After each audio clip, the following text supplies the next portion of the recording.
আজকের ভিডিও থেকে আমরা শিখব কিভাবে সেন্টেন্স বড় করতে হয়। যেমন আমি একটা সাবজেক্ট এবং একটা ভার্ব নিব। আই সাবজেক্ট এবং গো হচ্ছে verb.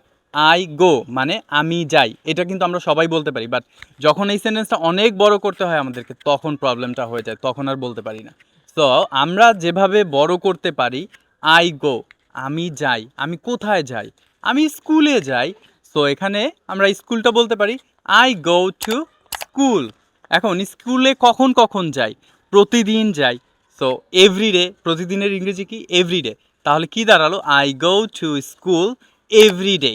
I go to school everyday. আমি প্রতিদিন স্কুলে যাই।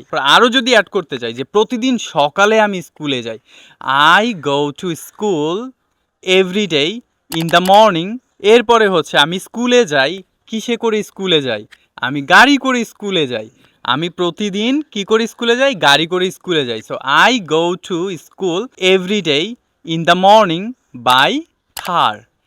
আরও যদি আমরা বড় করতে চাই যে আমি প্রতিদিন স্কুলে যাই গাড়ি করে সকালে আমার বাবার সাথে, সো তখন আমরা বলবো I go to school everyday in the morning by car with my father.